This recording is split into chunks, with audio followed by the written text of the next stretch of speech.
So, hello all, welcome to my channel Crystallized Science. So, in our previous lecture, we have seen that combination reaction is nothing but an exothermic reaction. क्या है, चलो याद करवा देते हैं. Combination reaction है, इसके हमने कई सारे एग्जांपल्स देखे थे, राइट? तो combination reaction is nothing but a type of exothermic reaction. Exothermic reaction क्या होता है? एक्सोथर्मिक रिएक्शन वो वाला रिएक्शन है जिसमें हीट एनर्जी है वो रिलीज होती है. कौन से वाले रिएक्शन है जिसमें हीट एनर्जी रिलीज होती है? कौन सी तरफ रिलीज होती है? प्रोडक्ट के साइड. कौन सी तरफ? Product side. ठीक है, ये चीज हमने पढ़ी थी, right? Now we will study about decomposition reaction which is totally opposite to the combination reaction.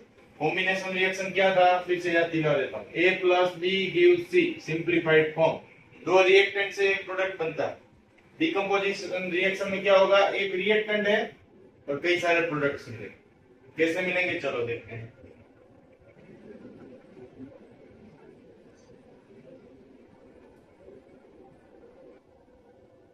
देखो एक एग्जांपल लेता हूं. CaCO3 है, ठीक है? CaCO3 है, इसको मैंने हीट किया. क्या किया? हीट किया मतलब मैंने हीट एनर्जी CaCO3 को अप्लाई की, एक्सटर्नली मैंने दिया है. याद करो, एक्सोथर्मिक रिएक्शन में हीट एनर्जी निकल रही थी, बाहर निकल रही थी. CaCO3 में हम हीट एनर्जी बाहर से इनको दे रहे हैं. तो क्या होगा? ये जो है वो पूरा सेपरेट हो जाएगा. CaO क्या नाम है याद है? Plus CO2. Ca मतलब कैल्शियम, C मतलब कार्बन, O मतलब ऑक्सीजन. ठीक है? CaO का मतलब होता है कैल्शियम ऑक्साइड. सबका केमिकल नेम लिख रहा हूं.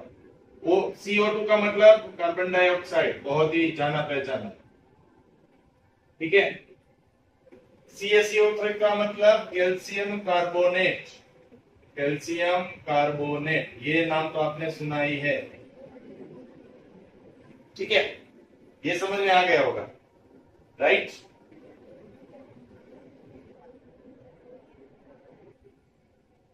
देखो CaCO3 हीट एनर्जी को एब्जॉर्ब किया, मिला CaO और CO. ठीक है, ये तो समझ में आ गया. दूसरी चीज, कैल्शियम ऑक्साइड का नाम दिया क्वीट. ये नाम याद रहेगा, ठीक है ना? क्यों याद है आपको? इसके पहले हमने यही सीखा था, CaO प्लस CO2 क्या मिल रहा था. ठीक है ना? तो ये तो समझ में आ गया भाई, ये हीट एनर्जी एब्जॉर्ब कर रहा है इसलिए इसका सेपरेशन हुआ, स्प्लिटिंग हुआ. ठीक है, अभी आगे जाते हैं. तो एक्चुअली डिकम्पोजिशन रिएक्शन है क्या? डिकम्पोजिशन रिएक्शन है क्या? डिकम्पोजिशन रिएक्शन मैंने क्या बोला था? Opposite of combination. C gives A plus B. When any reactant, देखना रिएक्टेंट लिखा है, absorbs एनर्जी, कोई भी हो सकती है, हीट, लाइट या फिर इलेक्ट्रिसिटी. अगर कोई रिएक्टेंट एब्जॉर्ब करता है एनर्जी, एनर्जी कौन कौन सी? हीट, लाइट या electricity, and gives simple products. Simple product, then it is called decomposition reaction. तो इसको हम बोलते हैं डिकम्पोजिशन रिएक्शन. वो आपको समझ जाना है. ठीक है, चलो. CaCO3 सॉलिड में होता है, स्टेट ऑफ मैटर लिख रहा हूं. ये भी सॉलिड में. कार्बन डाइऑक्साइड हमेशा गैसियस फॉर्म में ऊपर चला जाएगा. ठीक है, तो एरो जब ऊपर जाता है उसका मतलब आपको समझ जाना है कि ये गैसियस फॉर्म में है. और ये कैल्शियम ऑक्साइड कहां पे यूज होता है? सीमेंट के मैन्युफैक्चरिंग में. ठीक है, सीमेंट का जो व्हाइट वॉशिंग होता है, जेके व्हाइट पुट्टी, तो उसमें ये यूज होता है. सीमेंट के मैन्युफैक्चरिंग में व्हाइट सीमेंट में यूज होता है. समझ में आ गया? ठीक है, अब दूसरा रिएक्शन पढ़ेंगे.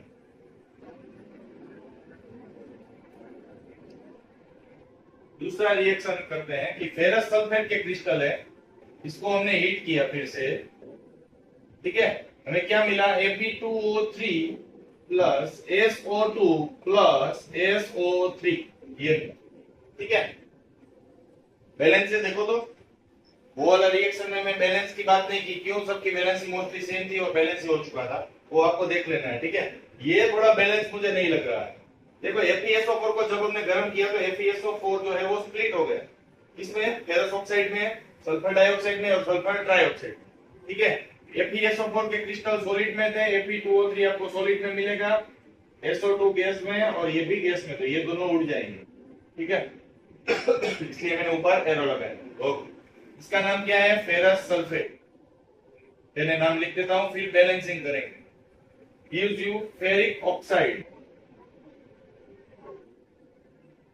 2 है इसलिए फेरिक, ठीक है। Fe था तो फेरस। सल्फर डाइऑक्साइड, और सेम वे ये समझ जाना है सल्फर ट्राइऑक्साइड, ठीक है। चलो भाई, इधर Fe का 2 एटम है, फर्स्ट स्टेप क्या होगा आपका? फर्स्ट स्टेप में यहाँ पे लगाऊंगा 2 एटम, यहाँ पे चला जाएगा। अब देखो, फेरस तो 2 हो गए, ओके। सल्फर के कितने एटम है? 2 एटम है, यहाँ पे 1 और 1, 2 एटम, ठीक है। 4 to the 8 ऑक्सीजन है, यहाँ पे कितने हैं? 3 + 2 5, 5 + 3 8। Oxygen is balanced, iron is balanced and sulphur is balanced, so this whole equation is balanced. आपने एक चीज नोटिस की, इसमें भी हमने हीट को ही दिया है, मतलब FeSO4 ने हीट को एब्जॉर्ब कर लिया। सो द डीकंपोजिशन रिएक्शन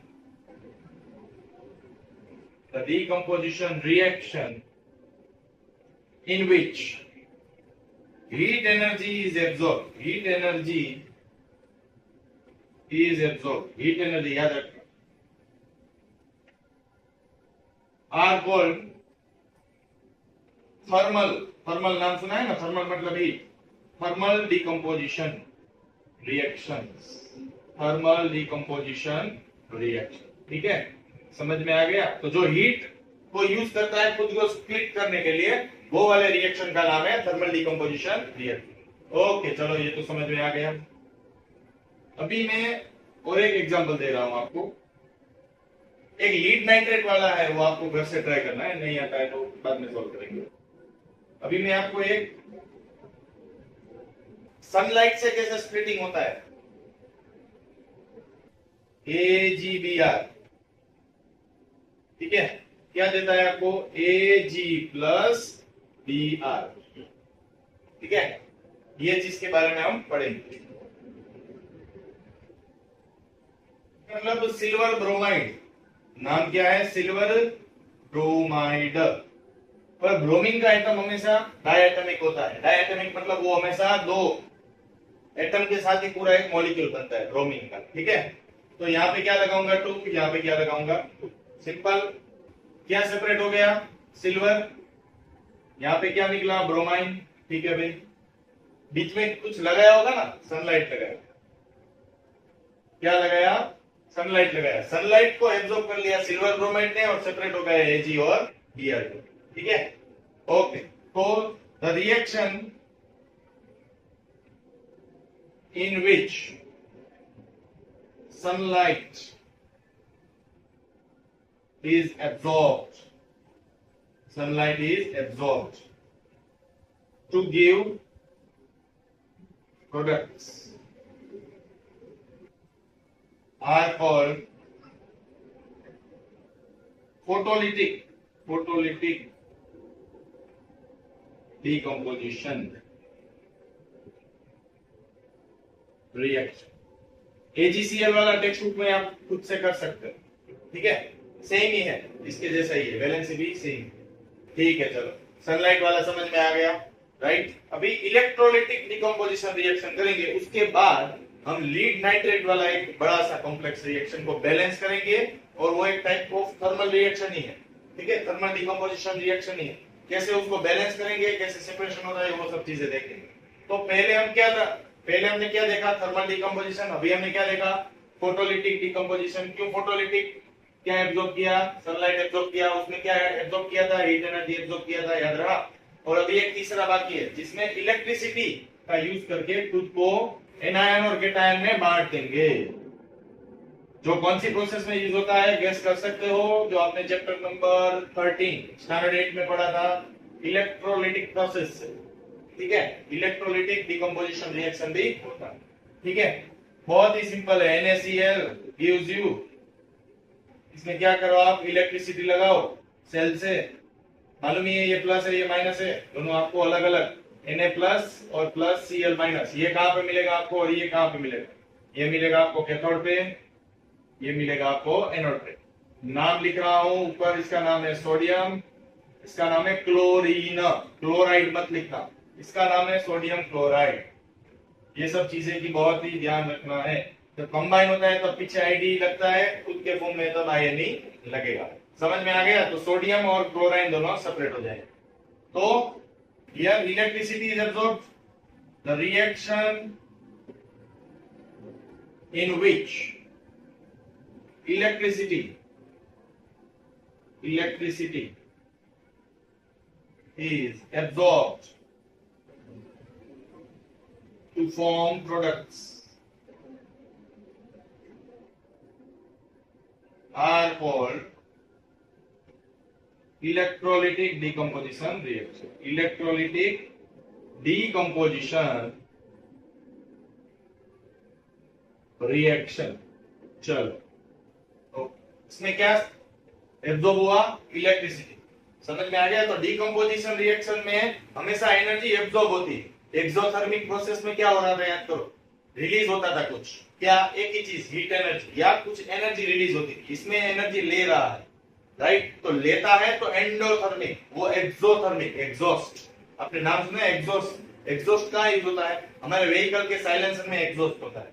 ये एंडोथर्मिक, एंडो मतलब एब्जॉर्ब, ठीक है? तो इसमें एब्जॉर्ब हो रहा है, इसलिए decomposition reaction are generally known as endothermic reaction, ये याद रखना। Combination reaction are called exothermic reaction because they release the energy in the product side, here they gain energy in the reactant side, ठीक है? Okay, चलो अभी क्या बचा? Lead nitrate. Okay भाई, लीड नाइट्रेट का रिडक्शन देखेंगे, फिर ये वीडियो लेक्चर आपका एंड हो जाएगा। लास्ट में कंक्लूड कर दूंगा, कॉम्बिनेशन रिएक्शन है उसको एंडोथर्मिक क्यों बोलते हैं और एक्सोथर्मिक डिकम्पोजिशन क्यों बोलते हैं, ठीक है?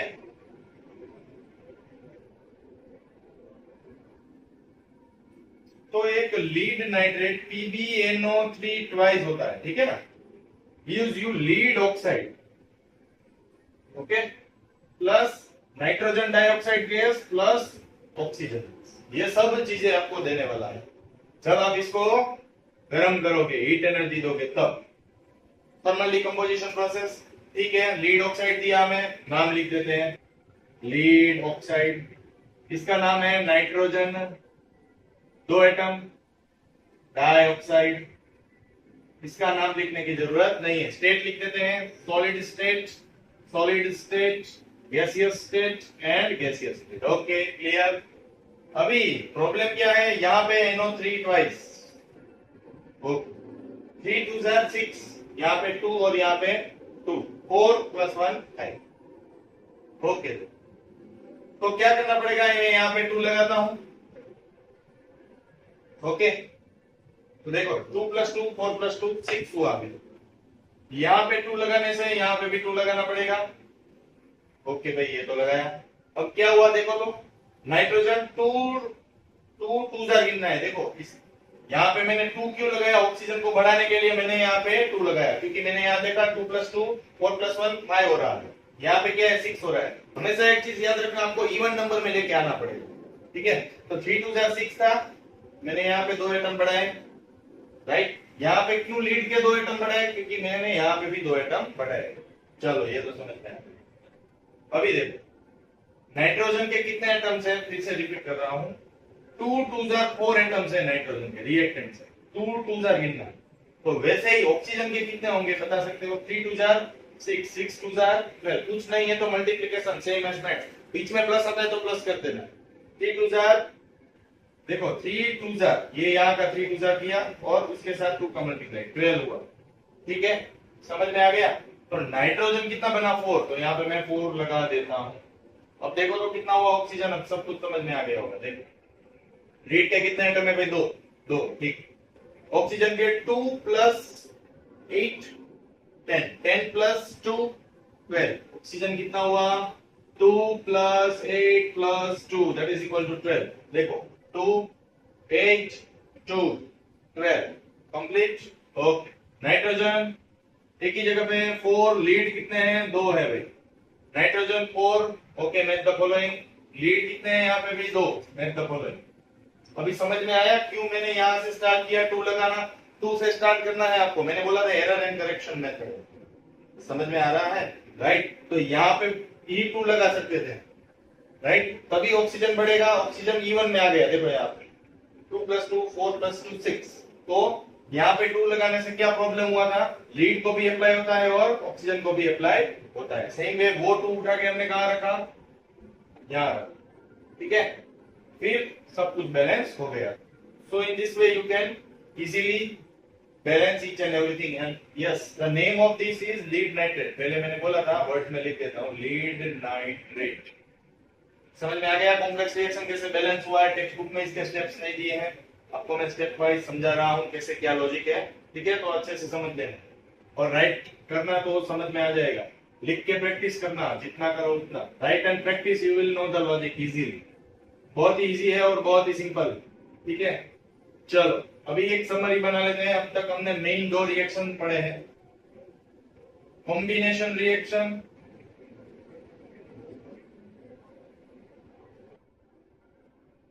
और decomposition reaction.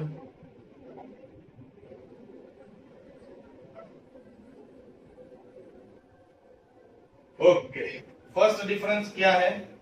A + B gives you C, ठीक है।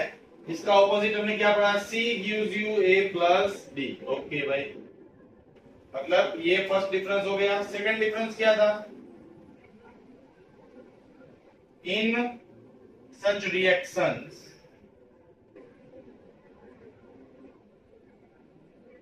more than one reactant forms single product। इसका मतलब क्या है? एक से ज्यादा रिएक्टेंट सिंगल प्रोडक्ट बनाएंगे। इसका opposite, in such reactions one reactant forms more than one product।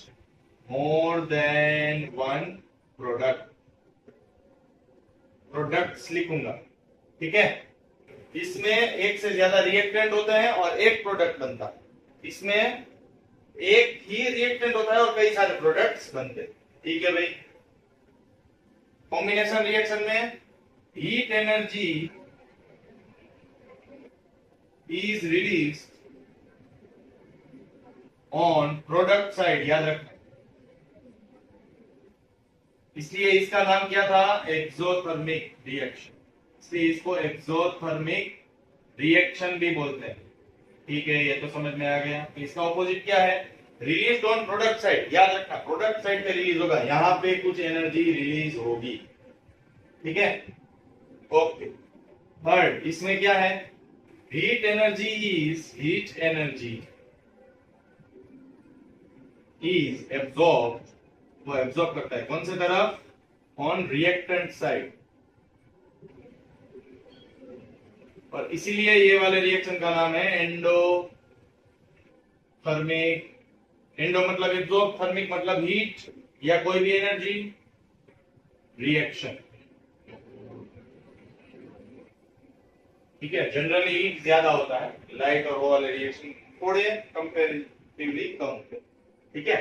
तो यहाँ पे एनर्जी है वो एब्सॉर्ब करने वाला है, ठीक है, समझ में आ गया? This is the difference. It can be asked in your exam in 2 or 3 marks, that's why I have written over here.